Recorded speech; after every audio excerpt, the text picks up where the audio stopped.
नमस्कार दोस्तों, Gurukul of politics पर आपका स्वागत है। मैं हूं आपका दोस्त धर्मेंद्र कुमारी और हमारे साथ मौजूद हैं हम सबके प्रिय डॉक्टर सतीश त्यागी जी। नमस्कार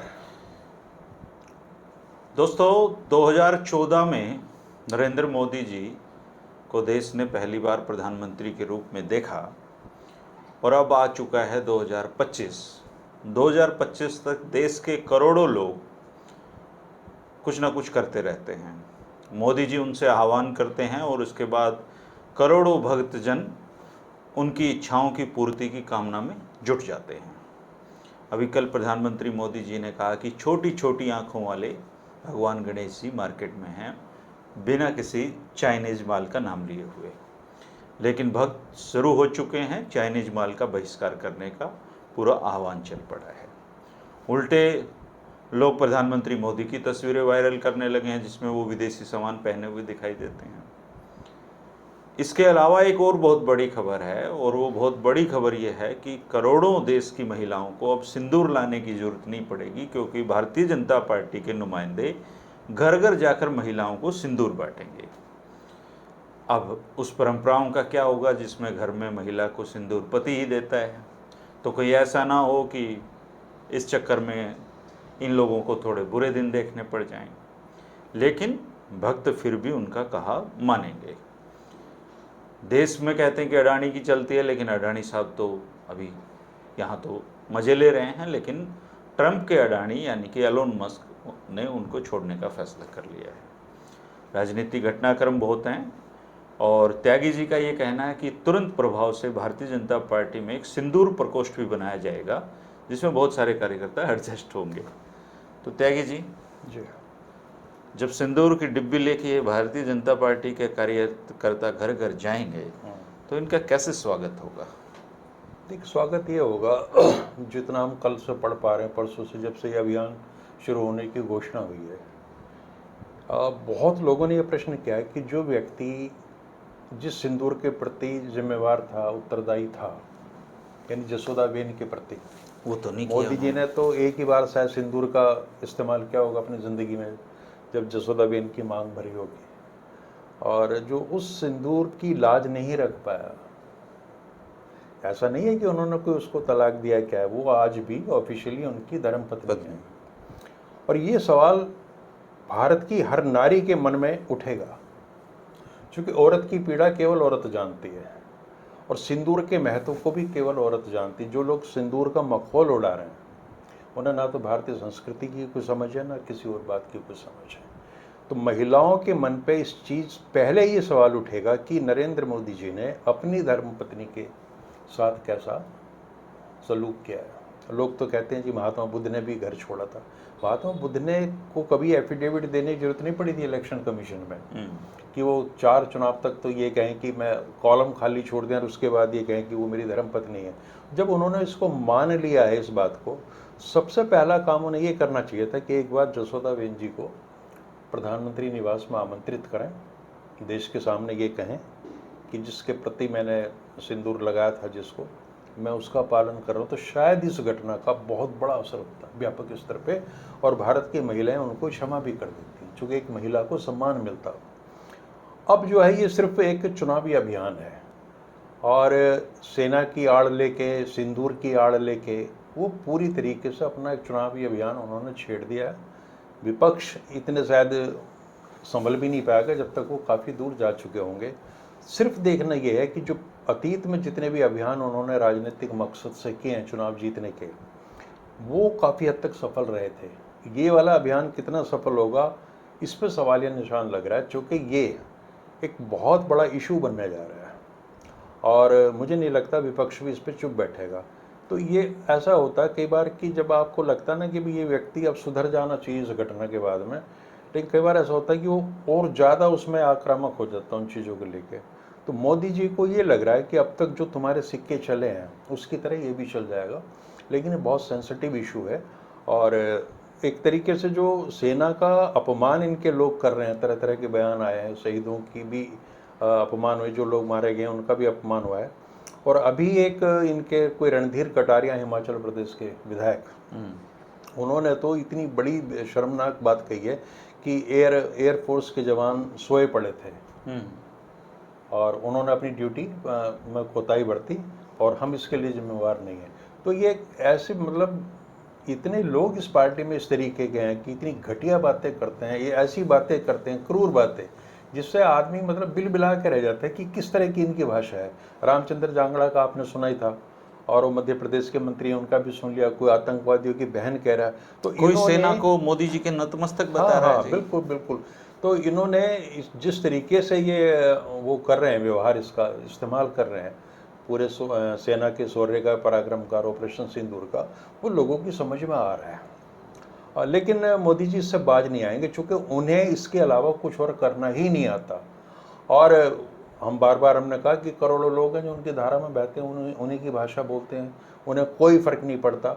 मोदी जी अगर कहेंगे दिन को कहो रात तो रात कहेंगे, वो वाली स्थिति है। तो अब चाइनीज माल का बहिष्कार अब चाइनीज माल का बहिष्कार हो गया। अब मेरी समझ में ये बात नहीं आ रही कि भैया 85 करोड़ तो ऐसे हैं जो आपके चाइनीज़ का, इंडिया का माल का ही नहीं कर पाते बेचारे।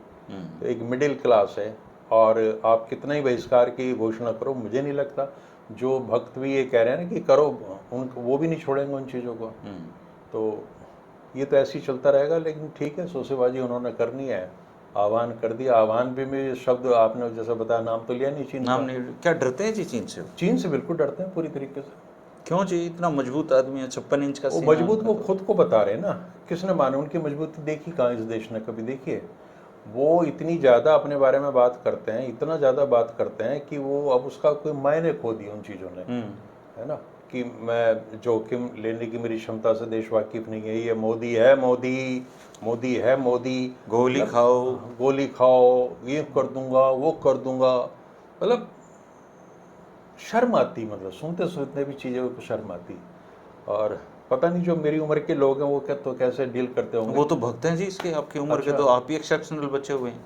जितने रिटायर्ड अंकल लोग हैं जो जिंदगी में कुछ नहीं कर पाए, वो मोदी के भक्त मिलेंगे क्योंकि आपको। हमारे देश में, हमारी संस्कृति में मैं की तो भाषा ही इस्तेमाल नहीं होती। ये देश कोई ऐसे एक आध सुलझा हुआ कोई बुजुर्ग व्यक्ति मिलता है, नहीं तो सब इनके भक्त हो चुके हैं जी। हाँ, पता नहीं किन कारणों से उनको अगर भक्ति सवार हो रही है तो वो कोई अच्छी चीज़ नहीं है। तो एक जो सेंसिबल आवाज़ है ना भारत में, उसका गुम हो जाना अपने आप में एक बहुत बड़ी फिनोमिना है, जिसकी तलाश जारी है। और चाइनीज़ माल का तो मैं ये कह रहा हूँ कि भाई आप एक बार 14 से तैयार, अभी तक तो बिल्कुल कंप्लीटली बंद करा सकते आप थे। जो लाल लाल आंखें दिखाना और इतनी बातें करते थे बड़ी बड़ी, ये कम से कम एक बार तो ये कह दो आज कि चाइनीज माल का बहिष्कार करो। आप क्यों ये सिंबल यूज कर रहे हैं कि छोटी छोटी आंख वाले, सबको पता है छोटी आंख छोटी वाले बात गणेश तो कहाँ हमारे बन रहे हैं। कई नॉर्थ ईस्ट के जो स्टेट हैं, अब वो भी है, वो भी बड़ी उनकी भी आंखें अपमानजनक हैं। है। तो और ये कोई ऐसी समझदार टिप्पणी नहीं है, गलत बात है कि आप किसी की जो है शारीरिक बनावट पे आप सवाल उठा रहे हैं। क्योंकि कि अपने छोटी-छोटी कई आंख स्टेट वाले। में लोग ऐसी और शारीरिक बनावट है। मोदी जी, आपको ध्यान होगा जब चाइनीज प्रीमियर आए थे यहाँ, उन्होंने ये कहा था कि चाइना के प्राइम मिनिस्टर ने मुझे बताया कि मेरा आपके गांव से खास रिश्ता है। कि हुएन सांग जब आए थे तो वो आपके गांव में ठहरे थे, तो रिश्तेदारी तो उन्होंने निकाली भारत के साथ में। बुलाया भी तो गुजरात में ही था। बुलाया था, झूला झुलाया था, है ना। और उसके तट है कौन सा ये तो वो, पाकिस्तान भी गए थे ये जन्मदिन मनाने। हाँ गोमती है कौन सी नदी, उसके तट पे उन्होंने वो भी दिखाया था उनको, सारी चीज़ें करी थी। अब उनके अपने ही बनाए हुए रिश्ते हैं, उन रिश्तों में अपने आप ही खटास और दरार आ रही हैं। अब उनको ही संभालने दो, देश का तो चाइना से कोई लेना देना है नहीं। और प्रधानमंत्री के रहते हुए, एक सशक्त सरकार के रहते नागरिकों को इस विषय में चिंता करनी भी नहीं चाहिए। लेकिन मोदी जी ने ऐसा माहौल बना दिया कि आप पिछले 11 वर्षों से आपको रोज चिंतित होना पड़ता है किसी न किसी बात को लेकर। वो तो क्या कि निकल जाते हैं। उन्हें कोई फर्क नहीं पड़ता। उनके तो अभी 2 बयान ऐसे आ रहे हैं कि एक जगह तो उन्होंने कहा कि भारत आज सुई से लेके टैंक तक बना रहा, सारी चीजें बना रहा है, और फिर बोले कि छोटी छोटी चीजों पर हमें निर्भर रहना पड़ता। तो वो यही भूल जाते हैं। मतलब एक दिन का फर्क है। हाँ। पहले वाले दिन ऐसे बोल रहे हैं, अगले दिन सेम ऐसे बोल रहे हैं। हाँ, तो एक दिन तो आत्मनिर्भर है, अगले दिन भारत निर्भर है। उन्होंने घंटे भर पहले क्या कहा उनको पता ही नहीं होता, वो कुछ और बात कह देते हैं और उसकी एकदम पहली वाली बात का कतई विरोधाभासी बात कह देंगे। लेकिन भाई अब समर्थन जब उनको मिल रहा है इन मूर्खताओं पे, तो आप कौन रोक सकता है। मुझे धर्मेंद्र जी कहने में कोई संकोच नहीं है कि जो नीतीश कुमार की मानसिक स्थिति हो चुकी है, मोदी जी की उससे पहले हो चुकी है। सिम्टम बहुत ज़्यादा विराट नहीं हो रहे, है ना। और पता नहीं कैसा दौर हो गया कि हमारे देश के नेता जो है वो मानसिक विक्षिप्तता की श्रेणी में आ चुके हैं और उसी उसी रोग एक से हमारे ग्रस्त हैं। कोई किसी ने कमेंट कर रखा था कि आप मोदी जी की आलोचना करते हुए देश की आलोचना कर बैठते हो। हाँ, वो इसलिए कर मैंने बैठते कहा हैं कि भाई ऐसा है, ये उसके उल्टा है, आप मोदी जी की आलोचना को देश की आलोचना समझ बैठते हो। हाँ, दरअसल मोदी जी ने अपने आप को देश का पर्याय बना दिया और घोषित कर दिया। इसलिए हमारी एक मतलब मजबूरी है या मतलब और कोई विकल्प नहीं हमारे पास कि जब हम मोदी जी की आलोचना करेंगे तो देश की आलोचना लगेगी। मोदी जी जिस दिन अपने आप को सही अर्थों में प्रधान सेवक मान लेंगे, माँ भारती का बेटा मान लेंगे, करोड़ों बेटों में से एक मान लेंगे, उस दिन ये नहीं लगेगा आलोचना कि हम उनकी आलोचना करें। लेकिन वो भारत का प्रतीक बन चुके हैं, अपने आप को मानते हैं। जो भी कोई बात होगी उनको ऐसा लगेगा कि मोदी पे हमले का मतलब देश पे हमला। और ये बहुत ही टुच्ची किस्म के तर्क देते हैं ये संघी परिवार के लोग, भक्त इस तरीके के कि जिसका कोई मतलब ही नहीं है। जी। मतलब ऐसी बाइनरी क्रिएट करेंगे कि एक बात के सामने बिल्कुल विपरीत अर्थी शब्द वो एक भाषा खड़ी कर देंगे या कोई मसला कि आप जवाब देना ही आपके लिए मुश्किल हो जाएगा। और ये भक्त हालात इन पे विश्वास करते हैं जी। भक्त का मतलब ये है, देखो भक्ति में जब आप हो तो फिर आपको उसमें पहली उसकी जरूरत है आस्था और विश्वास। जी। फिर आप सवाल नहीं उठाते, भक्ति में सवाल नहीं उठते। तो मनोज भल्ला एक जी जी जर्नलिस्ट हैं, हाँ वो लिखते हैं मैं। प्रधानमंत्री जी सारा दिन यही करते हैं। हाँ, यही करते हैं। मोदी की गारंटी, मोदी ये है, मोदी वो है, मोदी की गोली, 24 घंटे खुद के मुंह में से मोदी मोदी चिल्लाना।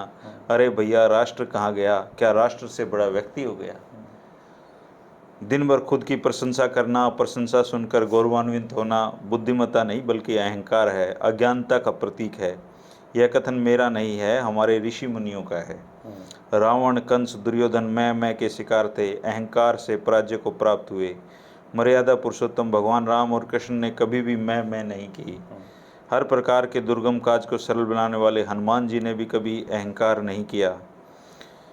हनुमान जी तो प्रशंसा सुनते ही थर थर काँपते थे। हमारे शास्त्रों में आत्म प्रशंसा अहंकार का प्रतीक माना गया है। सनातन धर्म और वेद शास्त्रों में कुछ तो शिक्षा लें प्रधानमंत्री जी। पूरी जिंदगी बीत गई आत्म प्रशंसा करते करते, 24 घंटे खुद की तारीफ करना कौन सी बुद्धिमानी है? निसंदेह आपके कार्य प्रशंसनीय हैं, कुछ कार्य मैं भी प्रशंसा करता हूं, किंतु हर वक्त अपने मुंह से मियाँ मिट्ठू बनना क्या प्रधानमंत्री पद के योग्य व्यक्ति को शोभा देता है? 24 घंटे खुद की प्रशंसा करने वाला व्यक्ति रात को सोने से पहले क्या सोचकर ईश्वर के आगे सिर झुकाता होगा? प्रभु भी सोचते होंगे अब क्या आशीर्वाद दूं, जो स्वयं को सर्वशक्तिमान इंसान समझ बैठा। ये तो नॉन बायोलॉजिकल बोल ही चुके हैं वो। हाँ, भारतीय अध्यात्म में मैं करने वाले को मूर्ख और अहंकारी की संज्ञा दी गई है। कुछ तो लिहाज करो, खुद से बात करो। भाड़ में जाएं विपक्षी पार्टियां और यह डर्टी पॉलिटिक्स। आप मैं करना बंद कर दो। आपकी पार्टी के वरिष्ठ नेता भी सोचते होंगे क्या हो गया इस आदमी को जो 24 घंटे अपनी प्रशंसा करता रहता है। संभल जाओ, वक्त ने किसी को अक्षमा नहीं किया और अहंकार तो विनाश का मूल आधार है। आप गुणी हैं किंतु मनुष्य के समस्त गुणों को अहंकार खा जाता है। मेरे सभी भाजपा के मित्र भी मुझसे सहमत होंगे कि अहंकार कभी नहीं करना चाहिए। आप भी प्रधानमंत्री जी को सुझाव भेजो मित्रों। मोहन भागवत जब खुद सत्ता भोगी बन चुके हैं, उनकी हिम्मत नहीं कि प्रधानमंत्री जी को सनातन धर्म का पाठ पढ़ा दें।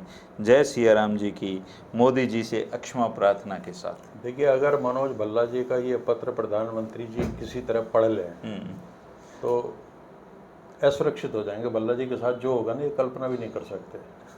और जिन जिन लोगों ने ये लेटर शेयर किया है उनका में नंबर आ जाएगा कि हमारे जितने महापुरुष हैं, चाहे वो पौराणिक है, अब किसी ने अहंकारी भाषा नहीं बोली मैं वाली। केवल एक महापुरुष ने बोली है, ईश्वर ने, भगवान श्री कृष्ण ने, कि जब वो अर्जुन को बता मैं हूँ सब मैं हूँ, है ना। तो ये तो भगवानों में भी कृष्ण वाला जो दर्जा है ना, 16 कलाओं के अवतार वाला, वो इन्होंने हासिल कर लिया और शायद उसको भी क्रॉस कर दिया। मुझे तो लगता है कई बार 32 कलाएं इनके अंदर आ गई हैं।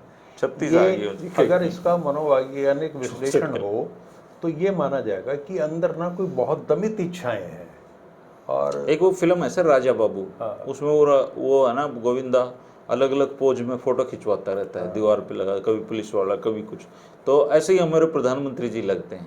आप 10 साल मनमोहन सिंह जी रह गए, वही सफ़ेद कुर्ता पजामा और नीली पगड़ी में देखा होगा, लेकिन आपने इनको जितनी कपड़ों में देखा शायद ही किसी प्रधानमंत्री को आपने देखा होगा। बस कोई ना कोई ग्रंथि ऐसी है जो इनको अभी तक परेशान कर रही है। इनको कहीं और ये लगा कि जिस परिवार में, जिस माहौल में पैदा हुआ हूँ, वो मेरी कदर नहीं कर पा रहा, वो ये मुझे नहीं मान रहा शुरू से कि मैं नॉन बायोलॉजिकल हूँ, बहुत दिव्य हूँ। और वो उस तरह की जो फिर इनकी रिएक्शन होती हैं वो उसी से मेल खाती हैं कि कहीं ना कहीं बहुत ज़्यादा गहराई में बहुत डीप रूटेड कोई साइकोलॉजिकल प्रॉब्लम है जिसको ये मैनिफेस्ट करते हैं इस तरीके से। ये आप किसी भी मनोवैज्ञानिक से बात कर लेना, विदेशों में तो शायद इसका विश्लेषण भी हो चुका होता है कि इस तरह की बातें। वो तो ट्रम्प के झूठ गिन लेते हैं जी, कितने हाँ, बोले। अच्छा देखिए, अब हमारे वाले में तो मीटर फेल हो जाएगा। ट्रम्प भी यही भाषा का इस्तेमाल करते हैं कई बार, वो भी मैं हाँ, करते सही। हैं। और शायद इन दोनों में जो मित्रता बनी थी माय डियर फ्रेंड वाली, उसका आधार भी कहीं ही रहा होगा कि समानताएं थी दोनों में। समानताएं थी दोनों में। लेकिन वो जो व्यापारी है, वो पश्चिम का व्यापारी है, वो समझ गया बहुत जल्दी और अब वो लाइन पा गया और अब इनको सबक सिखा रहा है। या उसको ये लगा होगा भाई मेरे कंपटीशन में एक दूसरा नॉन बायोलॉजिकल आ गया तो उसको वैसे एलोन punish मस्क तो करना है। छोड़ गया जी उनको। है हाँ। एलोन मस्क तो छोड़ने तो का प्रयास। अच्छा, और जिस व्यक्ति जो अहंकारी होता है ना, उसे कभी नहीं पता होता कि वो अहंकार का उसमें लेश मात्र भी है, उसको महसूस नहीं होता ये। हो तो शायद कुछ सुधार की गुंजाइश हो। और पार्टी जो है ना, भारतीय जनता पार्टी में अच्छे विद्वान लोग हैं, बड़े बड़े लीडर हैं जिनका 50-60 साल का राजनीतिक करियर है। मुझे नहीं लगता कि वो जब कभी अपने परिवार में बैठ के या कहीं अंतरंग बातें करते होंगे तो वो इनका मजाक ना उड़ाते होंगे, क्योंकि मजाक उड़ाने वाली यही मजबूरी है बात जी, अब क्या करें। वो है। हाँ। भाजपा में रहना है तो फिर आप तो और मजाक। अब ये लगातार इनका जो रोग है ना बढ़ता जा रहा है दिन पर दिन, और इतने घटिया किस्म की संवाद अदायगी करते हैं कि अब वो फिल्में भी नहीं आती, टुच्ची से टुच्ची फिल्में भी नहीं आती, है ना, कि रोटी खा लो, सुकून की रोटी खा लो, नहीं तो गोली मोदी तो की है गोली ही। तो है ही। मतलब ये क्या भाषा है? इस दुनिया में कोई भी राष्ट्राध्यक्ष, कोई भी राफेल के भी प्रधानमंत्री शेर गिर गए जी। ये भाषा नहीं बोल रहा है। राफेल के भी शेर गिर गए। अब तो मानेंगे नहीं, किसी चीज को मानेंगे नहीं, है ना। तो मोदी एक ऐसी फिनोमिना है भारतीय राजनीति की जो युगों बाद पैदा हुई है। शायद मुझे तो लगता नहीं पहले कोई हुआ होगा। और ऐसा भारतीय जनता पार्टी नहीं, के एक काम कर दे विपक्ष मिलके या सारा देश मिलके कि आप जब तक जिंदा हो प्रधानमंत्री रहोगे, ऐसी व्यवस्था कर दें तो क्या सुधार हो सकता ना है? ना, तो फिर और ज्यादा करेंगे। फिर दुनिया फिर क्या है, फिर तो सारी यही बातें होंगी। फिर तो उसके बाद पता नहीं क्या करेंगे। हो सकता है कोई ऐसा अपने लिए यंत्र बनवा लें, हवाई जहाज में उड़ने वाला, हवा में उड़ने वाला, कि उसको गरुड़ की तरह सारे हिंदुस्तान में नाचते फिरें और अजीबोगरीब बातें करने लगें। तो इनको ये वहम हो गया है कि इस दुनिया में अगर कोई श्रेष्ठ वैज्ञानिक है तो वो मैं हूँ, कोई साहित्यकार है तो मैं हूँ, इतिहासकार हूँ तो मैं हूँ, है ना, व्यापारी हूँ तो मैं हूँ, डॉक्टर हूँ तो मैं हूँ, इंजीनियर हूँ तो मैं हूँ। सारी कलाओं में इनसे ऊपर कोई व्यक्ति है नहीं। और अपनी मूर्खता और बेवकूफ़ाना हरकतों को, ज्ञान को फिर परोसते हैं आके, लोग उसे उम्मीद करते हैं कि इसको स्वीकार किया जाए, और स्वीकार करने वालों की संख्या बहुत है। तो उनको ये एहसास भी नहीं होता कि जो बात मैंने कही है वो कोई उपास का पात्र है। वो ये मानते हैं कि शायद वाकई गंभीर बात है। लेकिन ये जो ऑपरेशन सिंदूर है, ये सिंदूर इनको भारी पड़ेगा। अच्छा, सिंदूर जो क्योंकि है, सिंदूर सिर्फ सर पति या ससुराल पक्ष देता है। इनको क्या महत्व ही नहीं पता इन चीज़ों का। ये मतलब मूर्खतापूर्ण करते नहीं है इनका ये। बिल्कुल मूर्खतापूर्ण ही है। आप सिंदूर क्यों भिजवा रहे हो किसी घर पे, क्या मतलब है? और कौन सी खुशी का माहौल है देश में जी। हाँ। पहलगाम में जो लोग मारे गए बेचारे, फिर इसमें जो तनाव था इसमें भी हमारे शहीद हुए हैं जी। और तो कौन सा खुशी का माहौल है आप ये देश में? देखिए कि इस देश में 20-22 करोड़ मुसलमान हैं, वो तो महिलाएं शायद सिंदूर नहीं लगाती हैं, नहीं लगाती। तो उनके घरों में भी पहुंचा देंगे। और जिन जिन महिलाओं ने अपने शोहर खोए हैं, पति खोए हैं, आप में साहस है उनमें उनके घर सिंदूर पहुंचाने भिजवा का? दोगे? है ना? तो इतनी बचकाना हरकत है ये। कोई विधवा महिला होगी उसके घर भी भिजवा देंगे। लेकिन उसको वापस नहीं लेंगे। मुझे धर्मेंद्र जी बहुत मेरे बड़े अच्छे गहरे मित्र हैं भाजपा के, और जब ये शायद 2015-16 की बात है, तो उन्होंने मुझे बताया कि जब हरियाणा के प्रभारी या कुछ संगठन मंत्री वगैरह पद पे थे मोदी जी, तो कहा करते थे कि इवेंट क्रिएट करो, इवेंट क्रिएट करो। उसने मुझे बताया था कि अगर, जैसे उदाहरण दिया उन्होंने, कि अगर कोई बहुत पुराना कुत्ता है किसी के मोहल्ले में, 10-15 साल से है, 20 साल से है, तो अगर उसकी मृत्यु हो जाए तो उसकी ना बाकायदा अर्थी निकाल लो। अच्छा। हाँ हाँ, वो नेता का नाम मैं या नहीं ले सकता, मेरे बड़े गहरे मित्र भाजपा के। इवेंट क्रिएट करो, इवेंट क्रिएट करो, उसको ले जाओ, बाजे बजाओ, उस पर गुब्बारे लगाओ, उसकी डेड बॉडी पे, उस कुत्ते को घुमाओ पूरे मोहल्ले में, नगर में। बिल्कुल सच्ची बात बता रहा हूँ मैं आपको। और तब मुझे ये एहसास हुआ कि भाई ये तो अगर, तब तक थोड़ा थोड़ा हम जाने गए थे मोदी जी किस दिशा में जा रहे हैं, तब ये लगा था कि आने वाले दिनों में इवेंटोलॉजी अपने आप में एक इतना बड़ा अब विषय तो पूरा होगा। देश का इवेंट बना दिया जी। हाँ, तो आप देखो ना, थाली अब तो बजाना, यूनिवर्सिटी नहीं बची, स्कूल नहीं बचे, कॉलेज नहीं बचे, मतलब इस देश का इवेंट ही नहीं खत्म हो रहे। मैं तो पहली बार देख रहा हूँ अपने जीवन में कि 2400 घंटे 365 दिन, हम कोई दिन ऐसा नहीं गया जब लोग मोदी जी के बारे में बात ना कर रहे हो, या इस देश की राजनीति के बारे में नेगेटिव या पॉजिटिव बात ही होती है, बात हमेशा हो रही है। और मैनेजमेंट में तो पढ़ाया भी जाता है जी, negative publicity is also a publicity. मतलब इन्होंने देश को इतना व्यस्त कर दिया है कि वो अपनी जीवन की निजी समस्याओं को लोग भूलने लगे, और वो ये जो एजेंडा या टास्क देते हैं उसमें लग जाते हैं। ये टास्क देते हैं हर बार, चेक करते रहते हैं हाँ, कि कितना और रह गया। ये कोई अंतिम टास्क नहीं है। और भी बैठते हैं, सिंदूर खत्म होगा तो अच्छा, ऐसा भी तंदूर नहीं, बांटने लग इनको जाएंगे ये भी पता है कि मेरे से गलती हो रही है ऑपरेशन सिंदूर की, पर मानेंगे नहीं। ना, गलती मान लेते फिर कैसे। क्योंकि अहंकारी व्यक्ति ना जिद्दी भी होता है, जिद्द का और अहंकार का तो साथ होता है। ये तो इन्होंने क्या क्या गलतियां की हैं, पता नहीं कब पता चलेगा देश को जी, और तब माथा पीट के रोएंगे लोग। रोएंगे, अभी भी रोना शुरू कर दिया। मतलब देश के जो मूल मुद्दे हैं उनसे कोई लेना देना नहीं है, और बाह्य चीजें ये करते रहेंगे बैठ के, है ना। तो पता नहीं कब क्या कह दें, अनप्रेडिक्टेबल है बिल्कुल पूरी तरीके से, कब देश को कोई टास्क दे दें, और बहुत चिंताजनक स्थिति है। एलोन मस्क क्यों छोड़ गया जी? एलन मस्क अपने व्यापारिक हित हैं उसके, अगर उसे लग रहा है कि ट्रंप तुझसे ज़्यादा अमीर होना चाह रहा है ना, तो अब तो वहाँ मैंने एक ऐसी खबर पढ़ी थी कि ट्रंप जो है सारे देशों के शेयर मार्केट को गिराते हैं, फिर उनके रिश्तेदार उन शेयर्स को खरीदते हैं, 2-3 दिन बाद वो कहते हैं कि नेगोशिएशन जारी होंगी, फिर मार्केट उठता है और फिर बेच देते हैं। तो अगर कोई किसी देश का राष्ट्रपति इस तरह से व्यापार कर रहा है तो फिर भगवान ही मालिक है। हालांकि अगर ये सच है तो ये ऐसी रिपोर्टिंग जो आई है, ऐसी खबरें आई हैं इस तरीके की, और वो व्यापारी परिवार है ही। तो बहुत कम लोग जानते होंगे इस बात को कि ट्रंप के तो रियल इस्टेट के प्रोजेक्ट इंडिया में भी चल रहे हैं। अभी गुड़गांव में भी है। मैं गुड़गांव गया था, वहाँ लिख रखा था ट्रंप बैक इन गुड़गांव। हाँ, और उसकी फैमिली के बहुत लोग हैं, उसके दामाद हैं, और उसके एक समधी हैं, वो बाकायदा वहाँ कोई गवर्नर हैं किसी स्टेट के। तो वहाँ वो तमाम चीज़ें जो भारत में बुराई समझी जाती हैं वो भी अमेरिका में भी वो पूरे पैमाने पे चल रही हैं। इनके अडानी तो इनके साथ हैं जी। हाँ, अडानी इनके साथ है, वो नहीं छोड़ेंगे। और लोग ये भी कहते हैं कि ये खुद ही अडानी है। वो तो राहुल गांधी भी कहते हैं, है ना। बहुत लोग कहते हैं इस बात को। सतपाल मलिक ने भी कहा था कि अडानी का कुछ नहीं है, सब इन्हीं का है। अच्छा, लोग ये कहेंगे ये क्या करेंगे, इनको कोई परिवार है? परिवार नहीं है ना। और फिर बात तो ये भी लोग भी कहेंगे परिवार सबसे ज्यादा करप्टिव वो लोग होते हैं जो ये कहते हैं हमारा कोई परिवार तो गब्बर का भी नहीं था, है ना। ठीक बात है। इससे परिवार होने ना होने से कोई फर्क नहीं पड़ता, ये मानसिक वृत्ति है एक किस्म की। अगर संग्रह का रोग लग गया तो वो लगेगा, परिवार हो या ना हो। हमने बहुत ऐसे उदाहरण देखे कि कोई भिखारी मरा और उसके पास बड़ा पैसा निकला, बोरियां निकली पैसा। हाँ, तो ये मानसिक वृत्ति है। चलो दोस्तों, गुरुकुल ऑफ पॉलिटिक्स के जो दर्शक हैं वो उन चुनिंदा लोगों में से बच गए हैं देश में जो मोदी जी के कहे अनुसार न ताली बजाते न थाली बजाते, और जिनके पास दिमाग है, जो सोचते हैं, जो समझते हैं कि देश किस दिशा में जा रहा है। लेकिन देश में ऐसे करोड़ों लोग भी हैं दोस्तों जो कुछ नहीं सोचते, वो सिर्फ मोदी जी की आज्ञा का पालन करते हैं। अब उनको सिंदूर की डिब्बी देंगे, उनको घर घर भेजेंगे, उनका क्या होगा राम जाने। कुछ दिन बाद ये तंदूर दे के भेज देंगे, तंदूर भी हो सकता है सिंदूर के बाद से। और अब ताइनीज करने लग जाएंगे लोग। तो इनकी निरंतर चलती रहेगी ये तमन्नाएं। लेकिन जो लोग बच गए हैं इस आबो हवा से, वो अपने दिमाग को खुला रखें। भक्त लोग इस पे आमंत्रित हैं हमेशा की तरह अपनी कुंठाएं निकालने के लिए। और मैं साफ कर दूं, मोदी जी की आलोचना देश की आलोचना नहीं है। देश सबसे पहले है, देश सबसे आगे है, देश हमारे दिलों में है, सबके दिलों में है। मोदी जी के जितना है शायद उससे कहीं ज़्यादा है। लेकिन ऑपरेशन सिंदूर कोई जश्न मनाने का विषय नहीं है।